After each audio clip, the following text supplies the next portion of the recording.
اکرم بھائی گھٹنوں کا درد، سوزش اور پٹھوں کا کھچاؤ، ڈاکٹر کہتے ہیں گینٹھیا ہے۔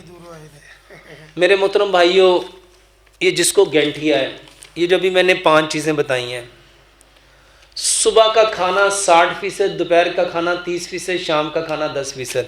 مٹی کے برتن میں کھانا پکائیں گے، سرسوں کے تیل میں کھانا پکائیں گے، چینی کی جگہ گڑ لیں گے، پتھر والا نمک لیں گے، آٹا پتھر کی چکی کا پسا ہوا لیں گے۔ اور 3 دوائیاں یہ ہیں، کلونجی میں دانے کا پانی ہے، ادرک لہسن پودینے ناردانے کی چٹنی ہے، سلاد ہے، رات کو ہلدی دال چینی والا دودھ ہے۔ اس کے ساتھ میرے محترم بھائیوں ایک چیز میں اکثر بتاتا ہوں، مغز کو تقویت دیتا ہے، تخم کو تقویت دیتا ہے۔ میرے محترم بھائیوں جتنے لوگوں کے جوڑ، ہڈیاں، کمر درد ہوتے ہیں، وہ جو کے دلیے میں بادام، کاجو، پستہ، اخروٹ، سفید تل، خشخاش، سونف، کشمش اور چاروں مغز، 9 چیزیں ہیں۔ ان کو کوٹ لو، واللہ یہ مردانہ کمزوری کا علاج، واللہ یہ جسم کی کتنی بیماریاں ہیں۔ اچھا بتاؤ اس میں کوئی کیمیکل ہے؟ واللہ یہ آپ کے جسم کی ہر کمزوری کا علاج ہے، ذہنی کمزوری، جسمانی کمزوری، پتہ نہیں کون کون سی کمزوریاں آپ لوگوں نے بھری ہوئی ہیں۔ جو کا دلیا، عربی میں اس کو تلبینہ کہتے ہیں، اور حضرت عائشہ صدیقہ رضی اللہ عنہا فرماتی ہیں ہمارے ہاں جب کوئی بیمار ہوتا تھا تو تلبینہ چولہوں پہ چڑھ جاتا تھا۔ میرے محترم بھائیوں یہ 9 چیزیں کوٹ لو، جو کے دلیا دودھ میں اور گڑ میں بناؤ، اگر شوگر ہے تو اس میں گڑ مت ملاؤ، اور یہ 9 چیزوں کے 5 بڑے چمچ اس میں ڈالو، 7 کھجوریں لو، اگر شوگر ہے تو پھر کھجوریں تھوڑی کر لو، اگر شوگر نہیں ہے تو 7 کھجوریں آدھے گلاس پانی میں 2 سے 3 گھنٹے بھگو کے رکھو، اس کو گرائنڈ کرو اور اسی جو کے دلیے میں اس کو بھی ڈال لو۔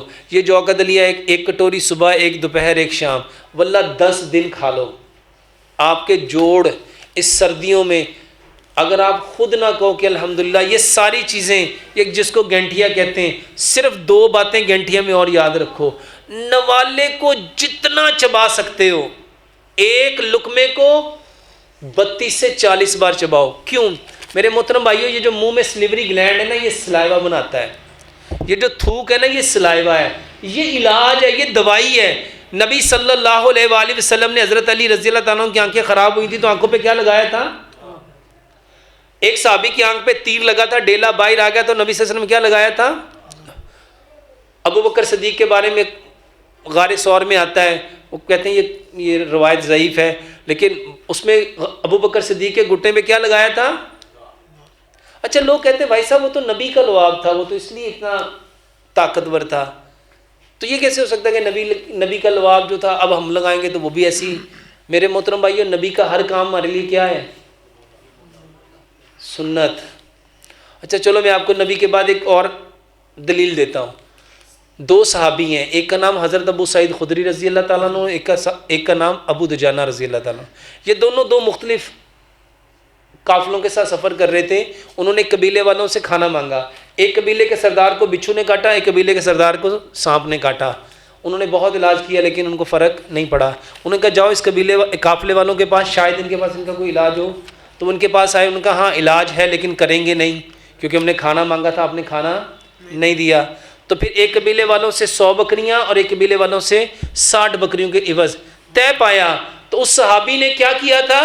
سورۃ فاتحہ پڑھی تھی اور اپنا لعاب لگایا تھا۔ چلو یہ تو ہو گئے صحابی۔ اب کہیں گے بھائی صاحب وہ تو صحابہ تھے، ہم صحابہ جیسے ہو سکتے ہیں؟ ایک دلیل اور دیتا ہوں، آپ نے کبھی جانوروں کو دیکھا ان کو زخم ہو جائے تو وہ کیا کرتے ہیں؟ اچھا ان کو کس نے بتایا؟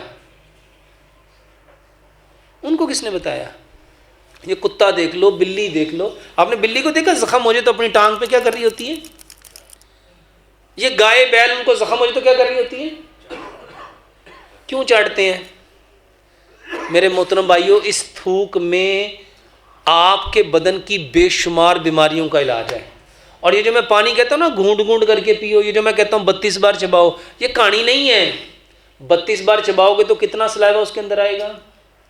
یہ جتنے لوگوں کے معدے میں زخم ہے، یہ جتنے لوگوں کے آنتوں میں زخم ہے، یہ جتنے لوگوں کے منہ میں زخم ہے، یہ جتنے لوگوں کے منہ میں چھالے ہیں، یہ جتنے لوگوں کی چھوٹی آنت میں زخم ہے، معدے میں زخم ہے، بڑی آنت میں زخم ہے، جس کو پیپٹک السر کہتے ہیں، السریٹو کولائٹس کہتے ہیں، جس کو فیسچولا کہتے ہیں، یا جس کو آپ لوگ بگندر کہتے ہیں، واللہ صرف کھانا چبا کے کھاؤ، صرف کھانا، جب کھانا چبا کے کھاؤ کتنا تھوک اندر جائے گا، اور وہ تھوک جب وہاں اس کے اوپر لگے گا تو وہ کیا کرے گا؟ بتاؤ اس میں کوئی دوائی ہے؟ یہ جتنے لوگ کہتے ہیں نا معدہ خراب ہے، میں کہتا ہوں معدہ خراب نہیں، دماغ خراب ہے۔ اس کا کیا خراب ہے؟ کبھی کھانا سکون سے کھایا ہی نہیں۔ ایک لقمے کو کتنا چبانا ہے؟ جب ایک لقمے کو 32 بار چباؤ گے بتاؤ کتنا فرق پڑے گا؟